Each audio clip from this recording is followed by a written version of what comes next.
اسلام میں ایک اہم فریضہ نماز بھی ہے۔ اس نماز کی ادائیگی کے لیے مسلمان مساجد میں جمع ہوتے اور جماعت کے ساتھ نماز ادا کرتے ہیں۔ اور ویورز، اللہ پاک کے فضل و کرم سے یہ جماعت سے نماز پڑھنا بھی ہمارے لیے بے شمار نیکیاں حاصل کرنے کا ذریعہ ہے۔ اللہ پاک قرآن پاک میں ارشاد فرماتا ہے وَارْكَعُوا مَعَ الرَّاكِعِينَ، ترجمہ کنز الایمان، اور رکوع کرنے والوں کے ساتھ رکوع کرو۔ مفتی احمد یار خان رحمۃ اللہ علیہ فرماتے ہیں اس کا مطلب یہ ہے کہ جماعت سے نماز پڑھا کرو، کیونکہ جماعت کی نماز تنہا نماز پر 27 درجے افضل ہے۔ اس کے علاوہ احادیث مبارکہ نماز باجماعت کی تاکید اور فضائل سے بھرپور ہیں، لیکن اس کے لیے ضروری ہے کہ ہم جماعت کے تمام آداب کا خیال رکھیں۔ سو ویورز، آج کی ویڈیو میں ہم بات کریں گے ہاؤ ٹو آفر صلاح وتھ کانگریگیشن، یعنی نماز باجماعت کے آداب۔ جنرلی نماز باجماعت مسجد میں ادا کی جاتی ہے، تو سب سے پہلے مسجد کے آداب کا خیال رکھیں۔ مسجد میں داخل ہونے سے پہلے یہ دیکھ لیں کہ آپ پاک و صاف ہوں، آپ کی باڈی یا کپڑوں پر کوئی گندگی یا نجاست نہ ہو اور ان سے کسی قسم کی بدبو نہ آ رہی ہو۔ اگر ہو تو اس نجاست اور بدبو کو دور کر لیں اور پھر مسجد میں داخل ہوں، کیونکہ مسجد میں نجاست یا بدبو لے جانا جائز نہیں۔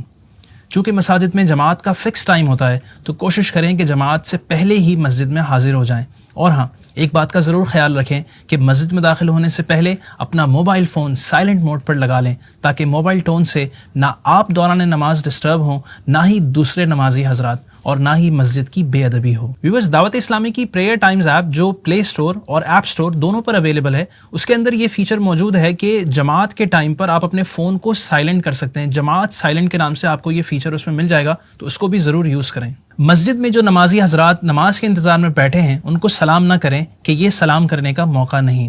جماعت کے لیے صفیں بالکل سیدھی رکھیں، جب تک اگلی مکمل نہ ہو جائے پیچھے ہرگز صف نہ باندھیں، اور نئی صف امام صاحب کے پیچھے سے بنانا شروع کریں، دائیں یا بائیں جانب سے نہیں۔ ویورز، یاد رکھیں کہ جب تکبیر اولا یعنی پہلی اللہ اکبر کے ساتھ آپ جماعت میں شامل ہوں، تو اس بات کا خیال رکھنا ہے کہ آپ کی تکبیر تحریمہ یعنی اللہ اکبر امام صاحب کی اللہ اکبر سے پہلے ختم نہ ہو، ورنہ نماز ہی نہ ہوگی۔ خیر، تکبیر اولا کے بعد ثنا پڑھیں اور خاموش ہو جائیں۔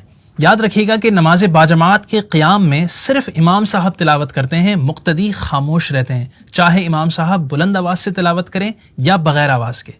اگر قیام میں دوران تلاوت شامل ہو رہے ہیں تو تکبیر کہہ کر خاموش رہیں۔ اگر امام صاحب رکوع میں ہوں تو کھڑے ہو کر تکبیر تحریمہ کہیں، پھر تکبیر یعنی اللہ اکبر دوبارہ کہتے ہوئے رکوع میں شامل ہو جائیں، یوں آپ کو وہ رکعت مل جائے گی۔ یہی طریقہ رکوع کے بعد سجدے وغیرہ میں شامل ہونے کا ہے، لیکن سجدے میں شامل ہونے پر وہ رکعت کاؤنٹ نہیں ہوگی۔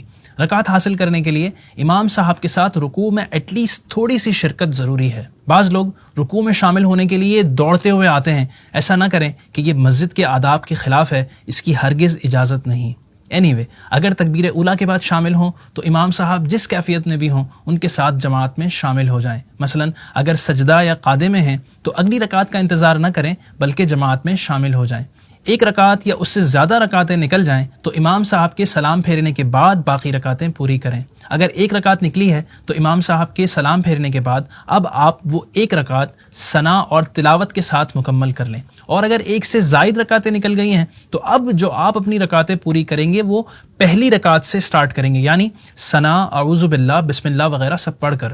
لیکن یاد رکھیں کہ قعدہ یعنی بیٹھنے کے اعتبار سے آپ کی رکعت کی ترتیب اس رکعت سے ہوگی جس سے آپ جماعت میں شامل ہوئے۔ اس کو یوں سمجھیں کہ مغرب کی آپ تیسری رکعت میں شامل ہوئے تو امام صاحب کے سلام پھیرنے کے بعد اب آپ جو رکعت پڑھیں گے تشہد کے اعتبار سے یہ دوسری رکعت ہوگی، لہٰذا اس رکعت کے بعد قعدہ کریں اور پھر اسی کے مطابق باقی رکعت مکمل کریں۔ اس نقطے کے حوالے سے کافی لوگ کنفیوژن کا شکار ہوتے ہیں، لہٰذا اس بات کو اچھی طرح سے اپنے ذہن میں رکھیے گا۔ جماعت ختم ہونے پر نمازی حضرات پیچھے کی طرف آ کر بقیہ نماز ادا کرتے ہیں۔ اس میں یہ احتیاط ضرور کریں کہ کسی نماز پڑھنے والے یا بیٹھے ہوئے فرد کو کوہنی یا پاؤں وغیرہ نہ لگے، اور نمازی کے آگے سے بھی نہ گزرنا پڑے کہ نمازی کے آگے سے گزرنا سخت گناہ ہے۔ اسی طرح جو پہلے سے نماز میں ہو اس کی طرف چہرہ کرنا بھی ناجائز اور گناہ ہے، لہٰذا ان تمام چیزوں کا خیال ضرور رکھیں۔ اللہ پاک ہماری نمازوں کو شرف قبولیت عطا فرمائے۔